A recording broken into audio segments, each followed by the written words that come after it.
नमस्कार, मैं हूं आपका दोस्त आंजनेय आशीष और आप देख रहे हैं न्यूज टुडे। संसद के मानसून सत्र में गुरुवार को लोकसभा को संबोधित करते हुए ऑल इंडिया मजलिस से इत्तेहादुल मुस्लिमीन के सांसद असदुद्दीन ओवैसी ने ट्रेन में आरपीएफ कांस्टेबल द्वारा गोलीबारी, नूह हिंसा के बाद मुस्लिम घरों को ध्वस्त करने और बिल्किस बानो मामले सहित कई घटनाओं पर सरकार से सवाल उठाए। कहां गया हुकूमत का जमीर? लोकसभा में एआईएमआईएम सांसद असदुद्दीन ओवैसी ने बोलते हुए कहा कि ट्रेन में एक वर्दीपोश दहशतगर्द ने अपने सीनियर का कत्ल करने के बाद नाम पूछकर और चेहरे पर दाढ़ी देखकर उनका कत्ल कर दिया। और इसके बाद उसने कहा कि अगर देश में रहना है तो मोदी को वोट देना पड़ेगा। मैं हुकूमत से जानना चाहूँगा कि क्या ये एक्सट्रीमिज्म की मिसाल नहीं है? मैं प्रधानमंत्री से जानना चाहता हूँ कि कहां गया हुकूमत का जमीर? नूह में इसलिए घरों को गिरा दिया गया कि वो मुसलमान थे। उन्होंने आगे कहा कि इस मुल्क में मुसलमानों के खिलाफ नफरत का माहौल पैदा कर दिया गया है। ये इनका 9 साल का कारनामा है। मणिपुर में क्या हो रहा है? आप मणिपुर और हरियाणा के मुख्यमंत्री को इसलिए नहीं हटा रहे क्योंकि वो आपको कोऑपरेट कर रहे हैं। हरियाणा और मणिपुर के मुख्यमंत्रियों की ओर से मुखातिब होते हुए असदुद्दीन ओवैसी ने उर्दू शायर इर्तिजा निशात का ये शेर भी पढ़ा। उन्होंने कहा, कुर्सी है तुम्हारा ये जनाजा तो नहीं है, कुछ कर नहीं सकते तो उतर क्यों नहीं जाते? कांग्रेस के नेता राहुल गांधी अब दिल से बोलने लगे हैं। उन्होंने नफरत और हिंसा के माहौल में मोहब्बत की एक नई दुकान खोली है और वो अपनी इस मोहब्बत की दुकान से सबको अलग अलग तरीके से मोहब्बत बांट रहे हैं। संसद भवन में राहुल गांधी द्वारा बीजेपी महिला सांसदों को फ्लाइंग किस देने का मामला भी सुर्खियों में है। इस बीच बिहार की कांग्रेस विधायक नीतू सिंह के बयान ने आग में घी डालने का काम किया है। नीतू सिंह ने कहा है कि राहुल गांधी को लड़की की कमी नहीं है। अगर फ्लाइंग किस देना होगा तो किसी लड़की को देंगे, वो 50 साल की बूढ़ी महिला को फ्लाइंग किस क्यों देंगे? बिहार के नवादा के हिसुआ से विधायक नीतू सिंह ने कहा कि ये किस का मामला नहीं है। केंद्रीय मंत्री स्मृति ईरानी को लेकर भी उन्होंने विवादित बयान दिया। उन्होंने कहा कि केंद्रीय मंत्री स्मृति ईरानी अपना देखें। जिस सहेली ने उनको संरक्षण दिया और उनकी मदद की, उसी के पति को भगाकर उन्होंने शादी कर ली। नीतू सिंह ने कहा कि उन्होंने भी वीडियो देखा है जिसमें ऐसा कुछ भी नजर नहीं आ रहा है। ऐसा आरोप लगाते हुए स्मृति ईरानी और दूसरी बीजेपी की महिला सांसदों को शर्म आनी चाहिए। कांग्रेस का कहना है कि उनके नेता राहुल गांधी को सदन में कम समय की स्क्रीन प्रेजेंस मिली। लोकसभा यूपी विधानसभा से कुछ सीख ले सकती है भविष्य के लिए, जहां विरोधी दल के नेता अखिलेश यादव को उतनी ही स्क्रीन प्रेजेंस मिली है जितनी कि मुख्यमंत्री योगी आदित्यनाथ को। यूपी विधानसभा में समाजवादी पार्टी के नेता अखिलेश यादव ने कहा, आज नफरत, भ्रष्टाचार, बेरोजगारी और महंगाई बीजेपी की पहचान बन गई है। ये तो कहते हैं हम किसानों की आय दोगुनी करेंगे। क्या आपने आलू एक्सपोर्ट किया? आपने कहा कि हमने एक्सपोर्ट बढ़ा दिया। इधर हो सकता है कुछ चीजें एक्सपोर्ट हुई हो, और ऐसा नहीं है अध्यक्ष महोदय कि पहले एक्सपोर्ट नहीं होता था, पहले भी एक्सपोर्ट होता रहा है। आप कह रहे हैं कि आपने चावल एक्सपोर्ट किया है। मुझे लगता है ये दिल्ली और लखनऊ वाले इंजन टकरा रहे हैं। नेता सदन खड़े होकर बताएंगे कि एक्सपोर्ट कब से बंद है चावल का, कब से बंद है एक्सपोर्ट?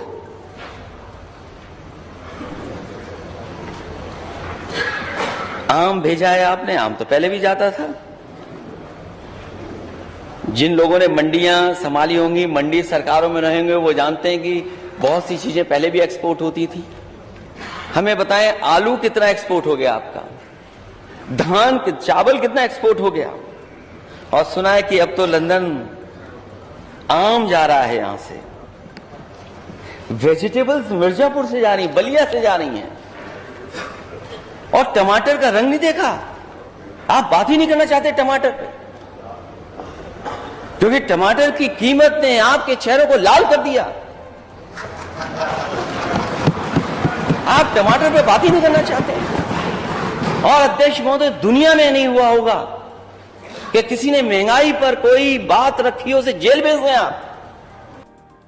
अब बारी है मुख्यमंत्री योगी आदित्यनाथ की। विधानसभा में बोलते हुए मुख्यमंत्री ने कहा, जिन्हें चांदी के चम्मच से खाने की आदत हो वो गरीबों, किसानों और दलितों का दुख क्या समझेंगे। मुझे नेता विरोधी दल के वक्तव्य को देख करके यही लगा कि 2014, 2017, 2019 और 2022 का जो जनादेश है वो जनता ने वैसे ही नहीं दिया। और दुष्यंत कुमार ने इस पे एक बहुत अच्छी बात कही थी। महोदय, दुष्यंत कुमार ने एक बात कही थी कि तुम्हारे पांव के नीचे कोई जमीन नहीं, कमाल यह है फिर भी तुम्हें यकीन नहीं।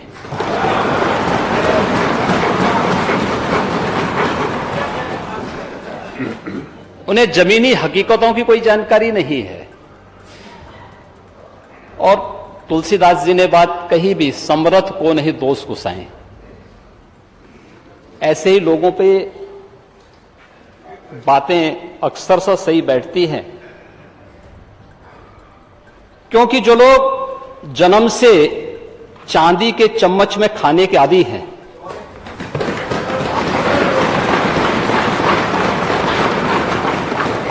वे गरीब की समस्या को क्या समझेंगे।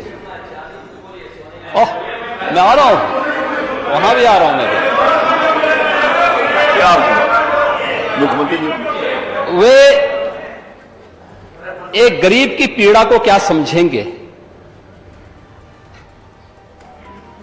एक किसान की पीड़ा को क्या समझेंगे, एक दलित की पीड़ा को भी क्या समझेंगे। और अति पिछड़ों और पिछड़ों के साथ क्या इन्होंने व्यवहार किया था, ये किसी से छुपा हुआ नहीं है। ये तो पूरा प्रदेश जानता है, पूरा देश जानता है। हमने पहले ही कहा है कि पत्रकारिता करना उतना आसान नहीं है जितना कि हम समझते हैं। नेताओं के कहर से बचने के लिए पत्रकार दिल से पत्रकारिता नहीं कर पाता है, और अगर करता भी है तो या तो उसे पीट दिया जाता है या फिर पीट पीट कर मार दिया जाता है। जलगांव में मुख्यमंत्री एकनाथ शिंदे की आलोचना करने वाले एक पत्रकार की बुधवार को सरेआम पिटाई कर दी गई। संदीप महाजन ने आरोप लगाया है कि पचौरा के शिवसेना विधायक किशोर पाटिल ने एक ऑडियो क्लिप वायरल होने के बाद अपने लोगों को उन्हें पीटने के लिए भेजा था, जिसमें पाटिल शिंदे की आलोचना करने के लिए महाजन को गाली दे रहे हैं। महाजन ने एक पोस्ट डालकर दुष्कर्म और हत्या की शिकार 8 साल की बच्ची के परिवार से सीएम की मुलाकात को आंखों में धूल झोंकना बताया था। पोस्ट के बाद पाटिल ने महाजन को फोन किया और उन्हें भद्दी भद्दी गालियां दी थी, और इसके साथ उन्होंने उन्हें धमकी भी दी थी। अपशब्दों से भरा ऑडियो क्लिप वायरल हो गया था और पाटिल ने स्वीकार किया है कि उन्होंने ही महाजन को अपशब्द कहे थे। बुधवार को महाजन को 3 युवकों ने पीटा था। जब वह यात्रा कर रहे थे तो उन्होंने उन्हें स्कूटर से नीचे खींच लिया और फिर उनके साथ मारपीट की, जबकि पत्रकार ने दावा किया है कि यह महाजन के आदमी थे जिन्होंने उन पर हमला किया था। पाटिल ने घटना की निंदा की और दावा किया कि उनके लोग हमले में शामिल नहीं हैं। बताया जा रहा है कि इसको लेकर बीजेपी खेमा शिंदे गुट से खासा नाराज चल रहा है। केंद्र सरकार ने लोकसभा में अंग्रेजों द्वारा बनाए गए कानून में पूर्णतः बदलाव करने हेतु एक बिल पेश किया है, जिसके चलते भारतीय दंड संहिता, दंड प्रक्रिया संहिता और भारतीय साक्ष्य अधिनियम को भारतीय न्याय संहिता से बदल दिया जाएगा। केंद्रीय गृह मंत्री अमित शाह ने लोकसभा में आज भारतीय दंड संहिता सीआरपीसी और भारतीय साक्ष्य अधिनियम को बदलने के लिए 3 विधेयक पेश किए। इसे पेश करते हुए उन्होंने कहा कि ये तीनों कानून अंग्रेजों के द्वारा बनाए गए थे, हम इसे बदल रहे हैं, इसे बदलते हुए नए कानून ला रहे हैं। अमित शाह ने जिन 3 नए कानूनों की घोषणा की है उनमें भारतीय न्याय संहिता 2023, भारतीय नागरिक सुरक्षा संहिता 2023 और भारतीय साक्ष्य विधेयक 2023 शामिल हैं। मेरा मुंह मत खुलवाना।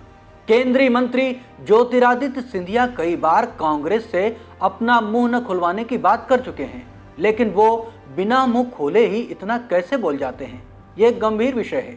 विपक्षी एकता को पाठ पढ़ाने वाले नेता ये क्यों भूल जाते हैं कि वो जब तक कांग्रेस में थे और जब सब कुछ गलत हो रहा था और देश गर्त में जा रहा था, तब कोई उनका मुंह क्यों नहीं खुलवा रहा था?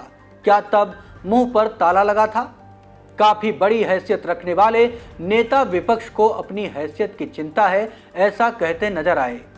सब कुछ 2 साल में आखिर कैसे बदला? जाहिर है दल बदला, दिल बदला और जरूरतें बदली और धीरे धीरे विचारधारा भी बदली। ज्योतिरादित्य सिंधिया ने कांग्रेस पर जमकर निशाना साधा।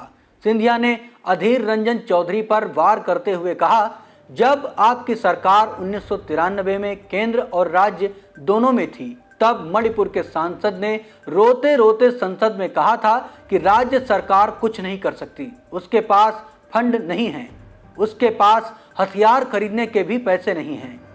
ज्योतिरादित्य सिंधिया जब सदन में बोल रहे थे, तब पीछे से आवाज आई कि वो 2 सालों में ही बदल गए। इस पर सिंधिया ने कहा, आपने ही चेंज कराया मुझे, कान खोलकर सुन लो, अब मेरा मुंह मत खुलवाना। आपको बता दें कि ज्योतिरादित्य सिंधिया पहले कांग्रेस में थे और 2 साल पहले ही वह भाजपा में शामिल हुए थे। साल 2018 में भारत सरकार की ओर से शुरू की गई आयुष्मान भारत योजना आज विवादों के घेरे में है। इस योजना को लेकर कई फर्जीवाड़े सामने आए हैं। कैग की रिपोर्ट से चौंका देने वाला खुलासा हुआ है।